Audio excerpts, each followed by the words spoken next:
Esta tarde vamos a tener la oportunidad de encontrar unas respuestas a la tarea diaria que cumplen los periodistas en busca de la verdad. Vamos a encontrar una explicación de las connotaciones de tener que decir la verdad, sus efectos, sus consecuencias. Tendremos la oportunidad, además de que lo explique alguien que tiene la condición de un estudioso, de un profesional, que nos va a explicar las consecuencias de tener que buscar y decir la verdad, con todo lo que ello significa en una sociedad en crisis, en una sociedad en la que hay evidentemente muchas expresiones de violencia, y en donde, como ocurrió en Uchurajay, acabó con la vida de 8 periodistas, un guía y un comunero. Le voy a presentar al doctor Ricardo Alvarado, miembro del equipo forense de antropología forense, quien va a exponer el tema parresía, imparcialidad, neutralidad y violencia. Bueno, gracias ante todo a la ANP por la invitación, gracias a ustedes por asistir. Esta charla tiene dos motivaciones. La primera, la principal, es de alguna manera rendir homenaje a los mártires de Uchurajay, ¿no?, a partir de algunas reflexiones. Y otra que es inmediata, ¿no? Ayer, en el evento de aniversario por los 30 años de la Coordinadora Nacional de Derechos Humanos, tuve ocasión de escuchar a don Edmundo Cruz, respetable periodista de investigación, diciendo, bueno, según Julio Kotler, los derechos humanos o el discurso de los derechos humanos nace no con el caso Uchurajay, nace con el informe de la Comisión Vargas Llosa sobre el caso Uchurajay. Y me causó tal desasosiego, tal sorpresa en el sentido más negativo de la palabra, que bueno, prácticamente alteré lo que tenía pensado decir hoy. Porque creo que si bien es importante que nosotros explicitemos nuestras simpatías o antipatías, ¿no?, personales en nuestro discurso, no debemos llegar al extremo de decir cosas que son manifiestamente falsas, ¿no?, como en el caso de Uchurajay. Pero regresaré a esto después. Primero quisiera hablar de algo muy actual, muy concreto, que ha sido el reciente atentado a la revista Charlie Hebdo en París, Francia. De alguna manera, ciertas interpretaciones que surgen en la época de Internet, en la que todo el mundo opina, todo el mundo se cree en la posición de poder interpretar los hechos, es decir, bueno, pero este es un problema del primer mundo, que asesinen periodistas, ¿no?, en plena ciudad de París, bueno. Y nos olvidamos que en nuestro país también, no hablo por supuesto de ustedes periodistas, sino hablo del público en general, nos olvidamos que en nuestro país se asesinan periodistas, no con la notoriedad que puede tener un crimen en París, pero se asesinan periodistas por cumplir su trabajo, se asesinan periodistas por decir verdades incómodas sobre todo a determinados grupos de poder, económico, político, social. Y esto no es de ahora, esto es desde hace muchos años. Todos los años se asesinan periodistas y nadie dice nada. No hay campañas mundiales, no hay campañas, ¿no? Nadie dice, yo soy Jaime Ayala, yo soy Hugo Bustillos, yo soy Uchurajay. En lo que sí tiene razón don Edmundo Cruz, y sí tiene razón Julio Kotler, es que Uchurajay marca un antes y un después, no solo en la cobertura del conflicto armado, sino también en la actitud de la prensa y del público hacia determinados sucesos, hacia determinada cobertura común. todos ustedes sabrán, Uchurajay es un esfuerzo. La expedición Uchurajay es un esfuerzo de muchos medios, escritos sobre todo, de muchos medios por hacer una cobertura adecuada de lo que empezaban a ser los primeros signos bastante sangrientos de intervención militar en las sierras de Ayacucho. Ya se había organizado para esta época, se habían organizado los primeros comités de autodefensa, las Fuerzas Armadas habían impulsado los comités de autodefensa y había ocurrido una masacre en el pueblo de Guaychao, que era cercano a Chulatán, en el cual un grupo de supuestos senderistas había sido muerto por uno de estos comités de autodefensa. Esto no se sabía en aquel momento, esto sería el inicio de una fase muy sangrienta de la violencia política, que sería el enfrentamiento entre comunidades partidarias u organizadas por el ejército, las Fuerzas Armadas, y comunidades partidarias u organizadas por Sendero Luminoso. Eso sería, y esto fue lo que fueron a averiguar los periodistas que murieron en Ucharajay. ¿Qué pasa aquí? Es verdad, ¿no? Es verdad que hay campesinos que usan blue jeans, es verdad que hay campesinos con indumentaria militar, con botas militares, ¿no? Son campesinos, son infiltrados, son militares infiltrados, son observadores extranjeros. Se decían muchas cosas en aquella época.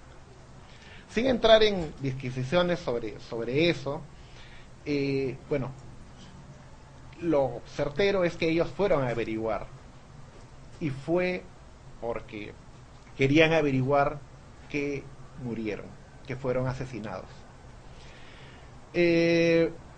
Inmediatamente empezaron los esfuerzos. Una vez que llegó, recuerdo, en aquella época yo tenía 8 años de edad, pero lo recuerdo perfectamente, ¿no? Una vez divulgada la noticia atroz en Lima, ¿no? Empezaron los esfuerzos por tratar de averiguar qué pasó, qué ocurrió, por ver qué es lo que había pasado, ¿no?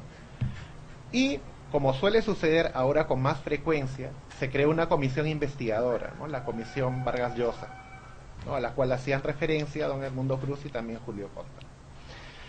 Esta comisión dio a luz un informe después de algunas investigaciones, ¿no?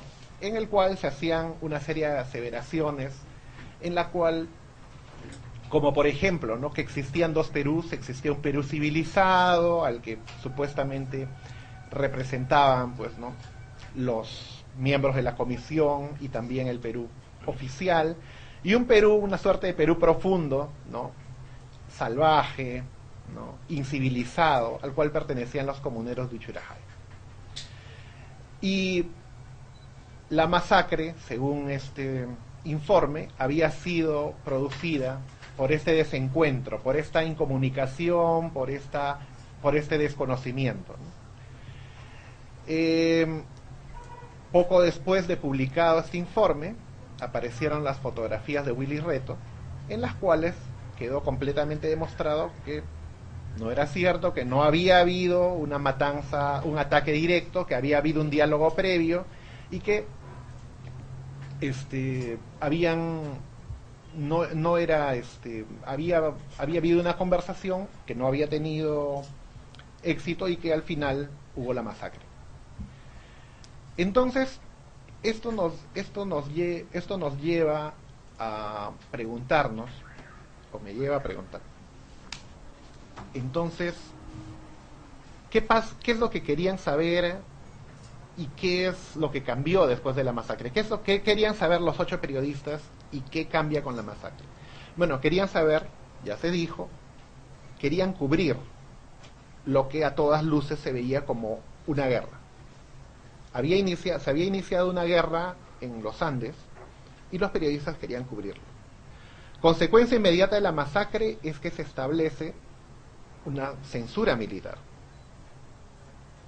y que también los medios hasta cierto punto se autocensuran, porque dicen, bueno, nadie quiere mandar a los periodistas a sus periodistas, a otro Uchurajay, a otra trampa mortal. Entonces empieza a decrecer, los corresponsales empiezan a quedar en Huamanga o en Huanta o de las capitales o en las capitales de provincias, ya no bajan a las comunidades se vuelven zona insegura para la prensa y los controles militares, policiales se vuelven más estrictos también. Entonces, entre la censura y la autocensura nos hemos pasado, estamos hablando de 1983. Si tomamos como referencia los periodos dados por la Comisión de la Verdad y Reconciliación, entonces tenemos que han pasado prácticamente 17 años de conflicto hasta el año 2000, que han sido cubiertos por nadie, en los cuales los periodistas no han llegado prácticamente a las comunidades, que es donde se desarrolla la guerra. Entonces, ¿qué hemos tenido? ¿Qué hemos tenido durante esos 17 años? Básicamente una cobertura basada en partes militares. Los conocidos partes militares, ¿no?, que daban cuenta, bueno, en el pueblo, cerca al pueblo de Cayara o de Ajomarca ha habido un enfrentamiento entre fuerzas militares o fuerzas policiales y 10 o 15 o 20 o X delincuentes terroristas, resultando abatidos tales y tales. Entonces, no había manera de que estos partes militares pudieran ser aclarados, pudieran ser verificados y eventualmente desmentidos. En este sentido,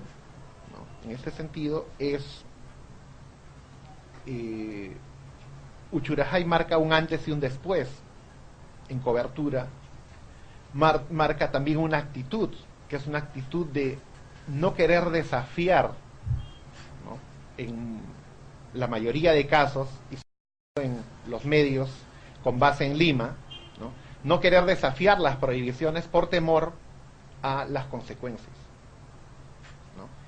Conocemos, por supuesto, excepciones notables, ¿no?, entre las cuales probablemente las más conocidas sean, ¿no?, las de Jaime Ayala y Hugo Bustíos, ¿no?, ambos en Huanta, ¿no?, corresponsales de medios en Lima que, a pesar de todo, continuaron informando, trataron de seguir con ese vínculo, ¿no?, dentro de sus posibilidades, de seguir con ese vínculo entre la noticia directa y verificar y desmentir las versiones oficiales que se manejaban sobre el desarrollo de la guerra.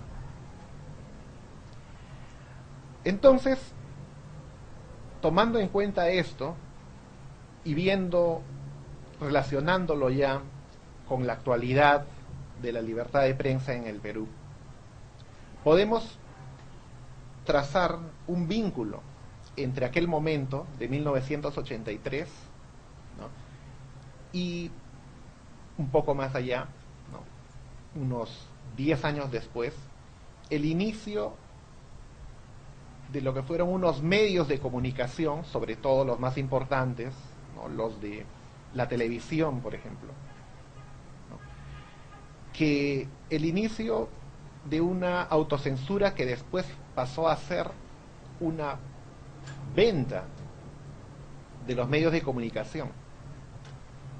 Es verdad, se puede decir, ¿no?, que los medios de comunicación fueron comprados por el régimen de Fujimori, pero esto solo fue posible porque la compra solo fue posible porque había una oferta.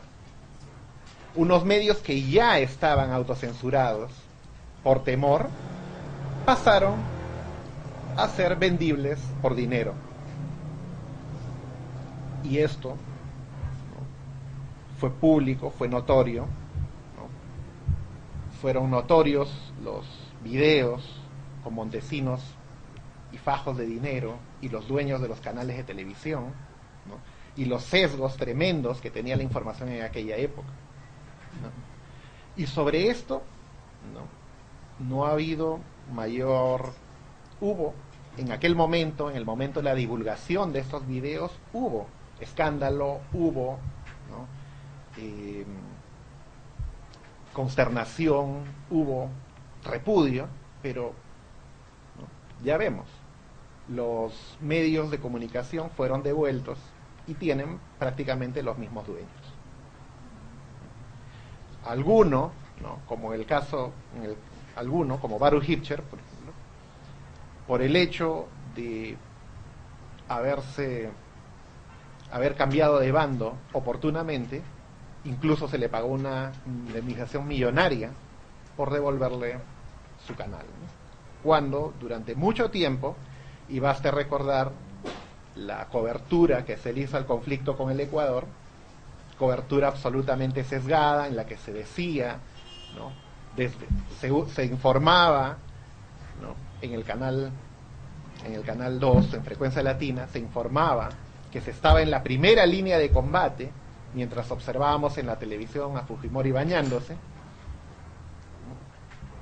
observábamos lo que nos querían enseñar, ¿no? Que estábamos ganando la guerra, una guerra que en realidad pocos meses después nos dimos cuenta que habíamos perdido, ¿no? Y después fue tan grotesca la manipulación que ni siquiera se tomaron la molestia de decirnos que en realidad la habíamos perdido y por eso tuvimos que ceder territorio. Nadie se molestó en darnos esa explicación. Entonces, todas estas cosas que estoy recordando nos llevan a establecer, me llevan a establecer algunos conceptos. El primero, que es el que da título a la ponencia, es el de parresía. Parresía es un concepto que viene de los griegos, pero que lo popularizó el historiador francés Michel Foucault, y que quiere decir, etimológicamente, decirlo todo, decir la verdad, sin ocultar ningún aspecto, sin esconderla con nada, ¿no? Por ejemplo, ¿no? El parresiasta, que es el que practica la parresía, da su opinión, dice lo que piensa, él mismo signa la verdad que enuncia, se liga a la verdad y se contrae un compromiso con ella. Decir algunas cosas, ¿no? Y obviamente va a causar incomodidad, va a causar desazón, porque es mucho más cómodo a veces no saber la verdad, ¿no? Pero para practicar esta parresía es necesario que al decir la verdad afrontemos el riesgo de ofender al otro, de encolerizarlo y suscitar conductas que pueden llegar, lo hemos visto en Uchurajay hace tantos años, lo hemos visto en el caso de los humoristas de Charlie Hebdo, incluso pueden llegar a la más extrema de las violencias, incluso pueden llegarle a costar la vida a quien dice o trata de decir la verdad. De eso se trata la parresía, que es o debería ser, por lo tanto, uno de los principios básicos del periodismo y, por qué no, también de la historia y otras ciencias sociales. ¿Qué más es esta parresía? La parresía es una forma de crítica, tanto hacia otro como hacia uno mismo, pero siempre en una situación en la que el hablante o el que confiesa está en una posición de inferioridad respecto al interlocutor.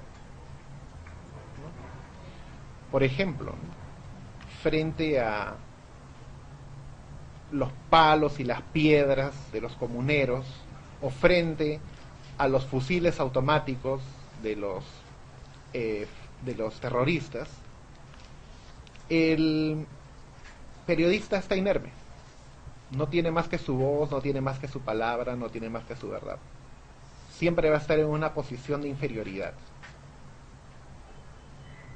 Entonces, pero no por eso deja de decir su verdad. No por eso los periodistas de Uchurajay se quedaron en Huamanga, no por saber de que era peligroso, eventualmente peligroso, no escogieron quedarse en Huamanga, lo cual hubiera sido más cómodo y probablemente les hubiera salvado la vida.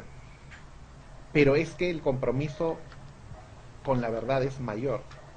Y no es que se trate de que el periodista o el historiador o el parresiasta en general sea un mártir profesional. Por supuesto que nadie es un mártir profesional. Por supuesto que preferiríamos que no nos maten, preferiríamos que no nos torturen, preferiríamos no perder el trabajo, preferiríamos no ir a la cárcel, por decir la verdad. Pero es que no se trata de una cuestión de opción.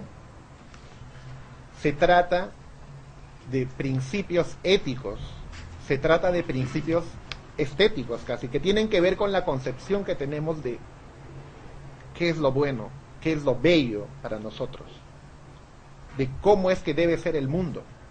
De otra manera, entonces, ¿cuál es la función del periodista? ¿Cuál es la función del historiador? ¿Cuál es la función del parriciasta? No hay. Sino parte de esta primera opción ética y estética. La parresía arriesga la relación entre quien dice la verdad y entre la persona a quien se dirige la verdad.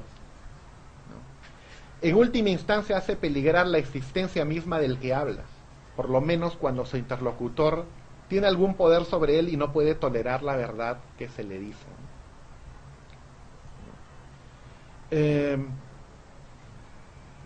Esto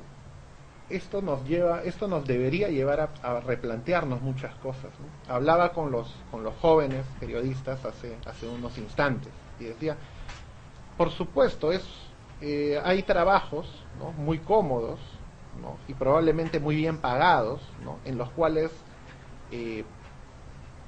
colegas de ustedes, jóvenes como ustedes, plantean las 5 mismas preguntas idiotas a un protagonista de un reality show, combate o esto es guerra o lo que fuera, y bueno, eso pasa como periodismo, ¿no?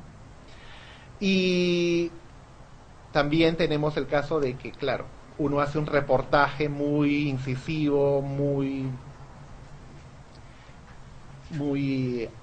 suspicaz, muy agudo sobre algún determinado tema de coyuntura, y claro, no te vuelven a publicar jamás. ¿Qué escoges? ¿Ser bien pagado o sacar algo bueno, algo que pueda ser útil? En las circunstancias actuales es una elección que es difícil, aunque no debería ser tan difícil. Entonces eso nos lleva muy bien. Podría decir, muy bien, señor Alvarado, usted se está hablando de la parresía, pero ¿en dónde queda entonces, si de lo que usted dice, de que se trata este oficio del periodismo o de la historia o de lo que fuere, de qué se trata entonces, en dónde queda, por ejemplo, la neutralidad, la objetividad del periodista, del historiador, ¿no? Entonces, nosotros, sin decir que en EPAF hayamos logrado la objetividad absoluta, ¿no?, pero tenemos un criterio que nos orienta, poco más o poco menos. El criterio que nos orienta y que orientó probablemente a los periodistas de Uchurajay, y tan es así que ayer no se recordó lo suficiente en la ceremonia de la Coordinadora de Derechos Humanos, que el primer colectivo que agrupó a organizaciones de derechos humanos se llamó Colectivo Mártires de Uchurajay. ¿No?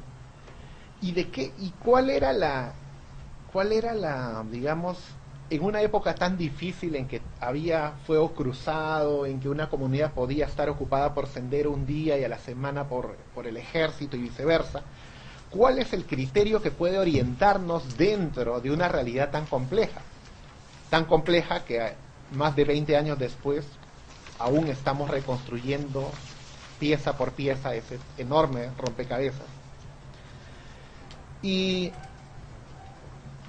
nuestro criterio, que no queremos decir que es el perfecto, pero es un criterio válido, es que nosotros no podemos ser neutrales frente a lo que narramos. En tiempos de violencia no se puede ser neutral, se puede ser objetivo, que no es lo mismo. ¿Cuál es la diferencia? Que el neutral o la neutralidad va a tratar al asesino, al asesinado, al violador, a la víctima, como si fueran iguales, porque ambos tienen sus razones. Muchas veces en estos últimos días he tenido que leer, ¿no?, documentos sobre Charlie Hebdo, sobre la matanza de los humoristas de Charlie Hebdo, que dicen, pero bueno, es que se metieron con la religión de los oprimidos, se metieron con la religión de los pobres, ¿no? Ridiculizaron cosas sagradas. Puede ser, pero de un lado hay 12 cadáveres y del otro no hay nada. Entonces, ¿cuál es un criterio de verdad? Un criterio de verdad posible es la verdad de las víctimas, porque eso sí es un dato objetivo. Y nosotros, por regla general, no lo hemos... En teoría podríamos hacerlo, pero no lo hacemos. Pero por regla general nosotros nos ocupamos solo de los derechos humanos de las víctimas, no de los perpetradores. Dicho sea de paso, los perpetradores siempre encuentran quien los defienda. Siempre encuentran abogados, siempre encuentran jueces, siempre encuentran, hay que decirlo, periodistas que los defiendan. Siempre va a ser así. Entonces, ¿cuál es nuestra opción? Desde el EPAP decimos claramente, nuestra opción es por las víctimas. Ese es nuestro criterio de verdad. Y en nombre de las víctimas es que decimos cosas incómodas, cosas que pueden molestar, cosas que pueden ofender.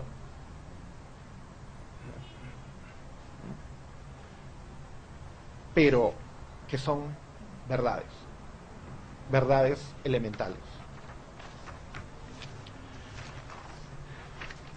Entonces, sobre la base de ese criterio de verdad, ¿no?, decimos cosas incómodas, ¿no?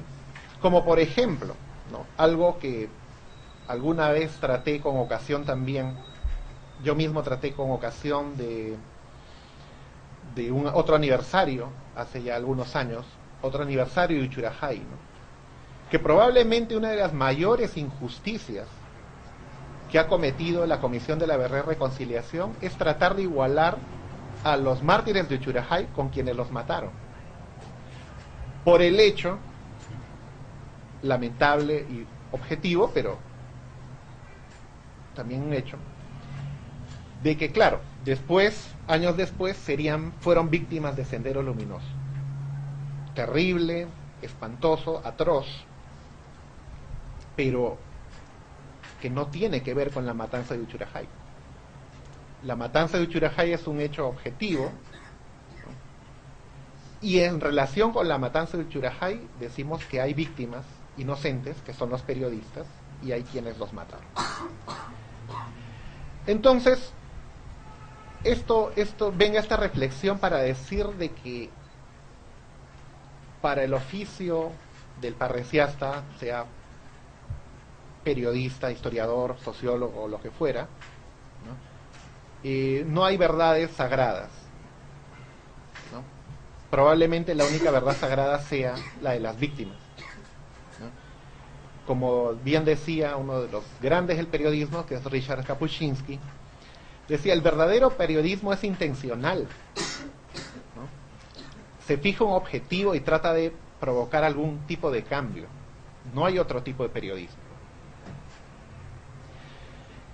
A esto podríamos añadir, ¿ya?, que además de ser intencional, el verdadero periodismo debería ser explícito, ¿no? Bueno, ¿no?, yo quiero crear este tipo de cambio.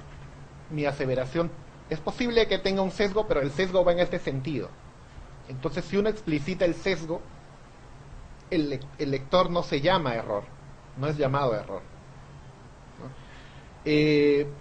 No como suele ocurrir en estas épocas en que se hacen pues prácticamente publireportajes, ¿no?, disfrazados de periodismo objetivo,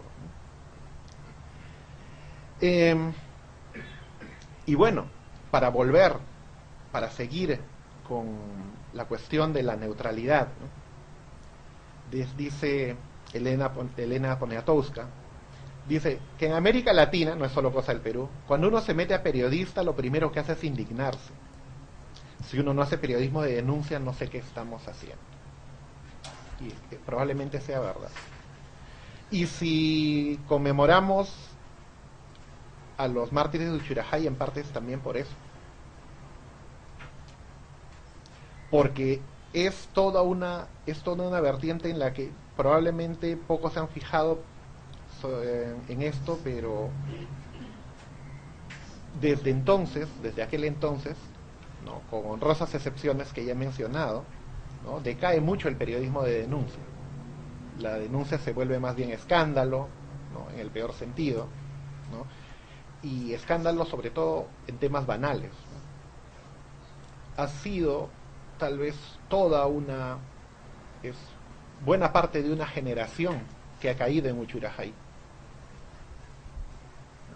y las consecuencias las lamentamos hasta ahora probablemente, ¿no? Tal vez si hubieran sobrevivido no hubiéramos tenido el declive de nivel de periodismo al que asistimos durante los años 90, quién sabe. Entonces, para terminar, quisiera citar las palabras de otro periodista asesinado en Ayacucho, también por incomodar al poder, por practicar la parresía, ¿no?, que fue Hugo Bustíos, ¿no? Hugo Bustíos, tras salir con vida, fue uno de los pocos que pudo salir con vida del campo de concentración de Huanta, ¿no?, del infame campo de concentración de Huanta, manejado por la Marina de Guerra del Perú y por el cual, hay que decirlo, nadie ha sido juzgado. En el Perú hemos tenido un campo de concentración manejado por la Marina de Guerra, y otro más grande, que es el de Cabitos. Bueno, está el juicio, mal que bien, ya lleva algunos años, pero no hay nadie sentenciado todavía. Pero el campo de Huanta sigue impune. Al salir Hugo Bustíos del campo de concentración de Huanta, afortunadamente aún con vida, tras haber sufrido torturas indecibles, él escribió una larga carta dedicada a su hija mayor, en la cual le aconsejaba dedicarse al periodismo. Solo voy a repetir una parte muy breve de esta carta, en la que habla precisamente sobre esta cuestión de tomar partido, ¿no? Y dice: algunos piensan que defender a los azotados y abandonados es defender a los que tomaron el camino equivocado. Algunos piensan que defender a esa madre que perdió a su hijo es defender a los causantes de las desgracias. Bueno, eso lo escribió hace 20 años o más, pero lo pudo haber escrito hoy también, ¿no? Quisiera, ¿no?, plantearme como autocrítica, ¿no? Y bueno, si practico la parresia tal vez a algunos de ustedes les puede incomodar, pero ¿hace cuánto que no nos planteamos a nosotros mismos escribir algo, decir algo sobre este tipo de temas? ¿No? Porque, valgan verdades, ¿no?, el señor Urresti, que asesinó a Hugo Bustíos, autor del texto que acabo de leer, es ministro del Interior. Y como él debe haber muchos que durante la violencia política han sido jefes de base militar, han sido oficiales de rango, han tenido mando de tropa. ¿Cuántos andarán sueltos por ahí? ¿Alguna vez he hecho una investigación sobre eso? No digo una investigación como Comisión de la Verdad, digo una investigación periodística. ¿Cuándo se ha hecho? Tal vez me falle la memoria, pero la última que recuerdo es la que se hizo sobre Telmo Hurtado, y se hizo en la época de Fujimori. Entonces, tenemos que ver que nosotros mismos estamos fallando.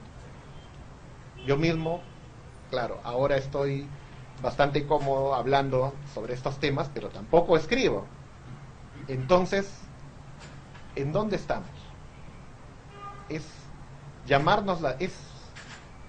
tratar de cumplir con estos principios, es también autocriticarnos, también decir, bueno, será motivo para escribir, no necesariamente sobre la violencia política, pero sobre algo que tenga realmente importancia, ¿no? no necesitamos, tal vez, escribir necesariamente sobre Uchurajay. No necesitamos necesariamente escribir sobre la violencia política, pero sí necesitamos escribir sobre cosas que haya que cambiar. Eso que nos enseñaron los mártires de Uchurajay y quienes como ellos cayeron en el ejercicio de su misión periodística, es lo que nos ha quedado, es la misión que nos ha quedado y que espero todos los presentes, de una u otra manera, puedan cumplir. Muchas gracias. Primero agradecerle muy de veras al doctor Ricardo Alvarado, que como él mismo ha confesado esta tarde, tenía 8 años de edad en 1983.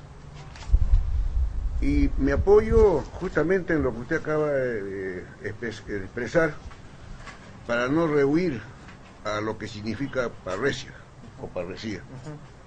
Cuando usted tenía 8 años de edad, muchos de los presentes aquí ya habíamos arriesgado la vida. Muchos de los presentes acá ya habíamos salido a las calles a reclamar justicia. Muchos de los que están acá han sido víctimas justamente de esos ataques horrorosos que usted ha mencionado. De tal manera pues que, apoyándome en lo que usted tan extraordinariamente nos ha manifestado, no es tan cierto cuando usted dice, nadie dice quién es Jaime Ayala. Para su conocimiento, Jaime Ayala Zulca era presidente de esta organización en Huanta. Y nosotros estamos siguiendo el caso de Jaime Ayala, y no hace más allá de 3 o 4 meses hemos hecho un plantón aquí frente al Poder Judicial para reclamar que se aclare lo relacionado justamente con el teniente denominado Camión, que es señalado como responsable de esto. Entonces nuestro silencio no es permanente ni constante, no. Hacemos una pausa, pero seguimos reclamando justicia. En cuanto a Hugo Bustillo Saavedra, también es bueno que usted sepa que también era presidente de esta institución justamente en Huanta.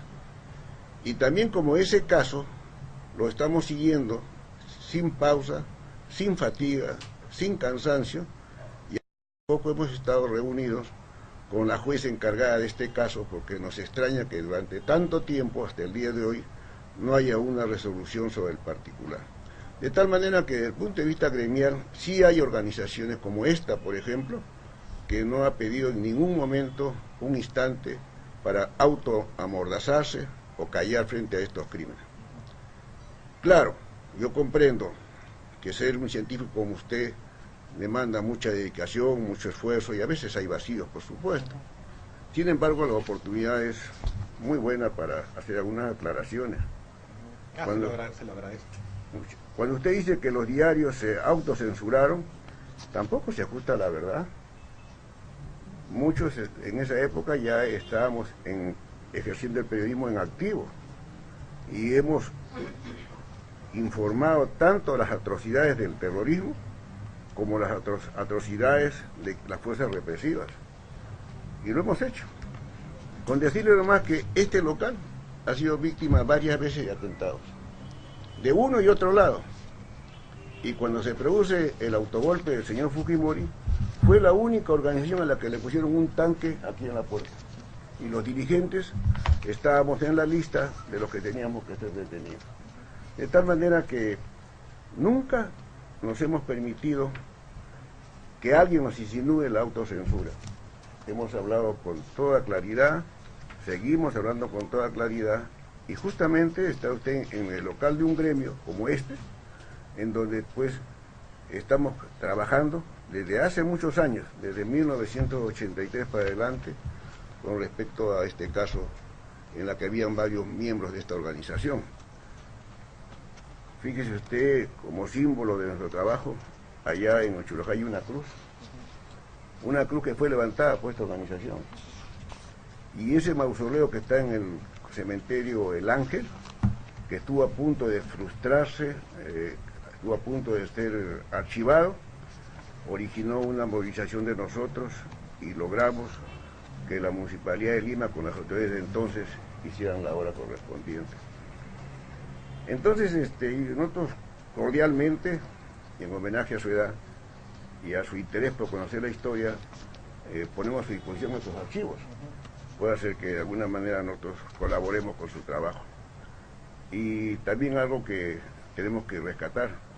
¿Hubieron periodistas que se vendieron? Sí, pero hubimos periodistas que jamás nos vendimos, que nos mantuvimos tercos en la posición que tenemos, porque para nosotros ser periodista no es simplemente un informador de lo banal ni de lo eventual, sino para nosotros el periodismo es un compromiso, es un servicio social hacia la colectividad. Dice usted una gran verdad. Hubieron medios de comunicación que fueron comprados por el régimen de Fujimori. Sí, es verdad. Una lástima, pero es verdad. Pero todos los medios no se vendieron. Todos los periodistas no se vendieron. Inclusive hay periódicos cuya línea editorial no comulgan con los intereses de nosotros, los trabajadores de la prensa, pero lo respetamos porque estamos en un país en donde nosotros queremos que haya una verdadera libertad de expresión y de prensa. Y en cuanto a la objetividad, usted hablaba de que ha preguntado usted si hay objetividad absoluta. Nosotros no creemos en la objetividad absoluta. Los hechos científicos, usted lo sabe mejor que yo, nos dice que no hay una objetividad absoluta. En todo caso, cambiando la figura, yo podría decir que sí hay una subjetividad absoluta, porque cada quien tiene su propia verdad. ¿Quién podrá producir ese milagro de lograr que algún día el ser humano pueda tener capacidad de decir la objetividad absoluta? No hubieran ocurrido tantas guerras. Desde el nacimiento del hombre en la tierra no se sabe por qué. Lo primero que aprendieron fue matarse entre hombres, y se habla, y usted como científico lo sabe quizás con mayor información que yo, el único animal que existe en la humanidad es el hombre, es el más criminal de todos, porque nace, entre otras cosas, para matar a otros seres humanos. Y si no, expliquemos por qué estos enfrentamientos a los que estamos hoy día refiriendo esta tarde. Le ruego que comprenda que estos años juveniles del que habla nos obligan a decir la verdad también subjetiva de lo que estoy expresando. Y le agradecemos por su participación, porque nos ha hecho recordar usted una historia que también nosotros la conocíamos. Un aplauso para...